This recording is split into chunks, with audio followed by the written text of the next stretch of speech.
ভালোবাসা ছাইরা গেলে ব্রেকআপ করলে তারে দর্শন মামলা দিতে হবে তাই তো হ্যাঁ তাহলে কি एग्जांपल দিতে চাও তুমি কি এখন কি পয়েন্ট দিতে চাও কি ব্রিফ দিতে চাও মামলাই এখন মামলা দিবা এখন একটা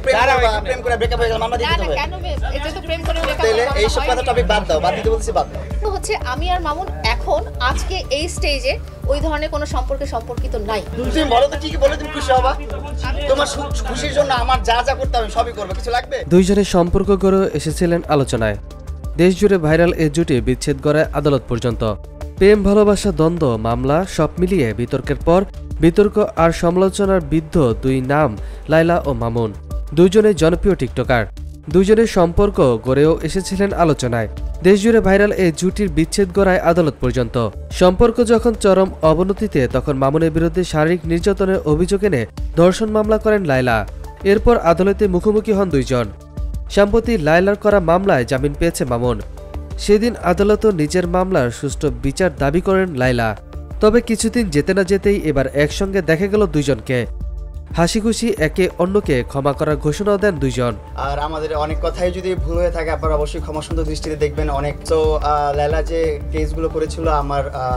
বিরুদ্ধে আমার আমার অনেক হ্যাসেল হচ্ছিল আমার জীবনে চলাফেরার অনেক মানে সমস্যা মামুন আমাকে বলল যে না ও আসলে রিয়েলাইজ করেছে যে আমাকে কষ্ট দেওয়া হয়েছে তাই না হ্যাঁ বলো হ্যাঁ তারপর বলো হ্যাঁ ও রিয়েলাইজ করেছে যে আমাকে কষ্ট দিয়েছে এবং ও সরি বলেছে সবাইকে চমকে দিয়ে একসঙ্গে এলেন আলোচিত এই জুটি রবিবার লাইভে এসে তারা বলেন আমাদের মধ্যে সব মিটমাট হয়ে গেছে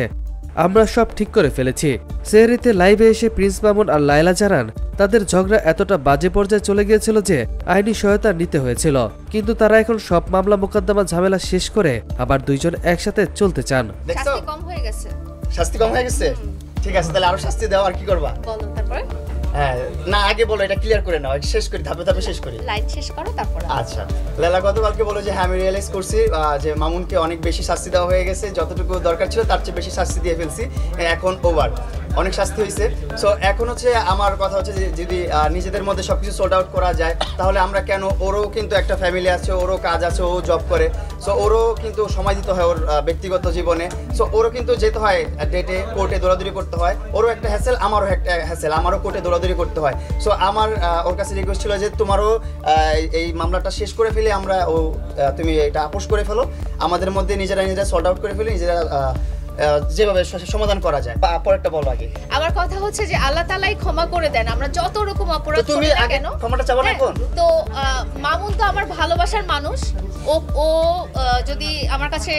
সরি বলে এটা তো আমি সব সময় আপনাদেরকে বলে এসেছি যে ও সরি বললেই ওর জন্য মাফ আর কিছু লাগবে না আমি আর কিছুই চাই না ওর সরিটাই এনাফ ওর রিয়েলাইজেশনটা এনাফ এবং ওর জন্য আমি আরেকটা বলেছিলাম যে ও পৃথিবীর আর কারোর সাথেই এরকম কষ্ট দিতে পারবে না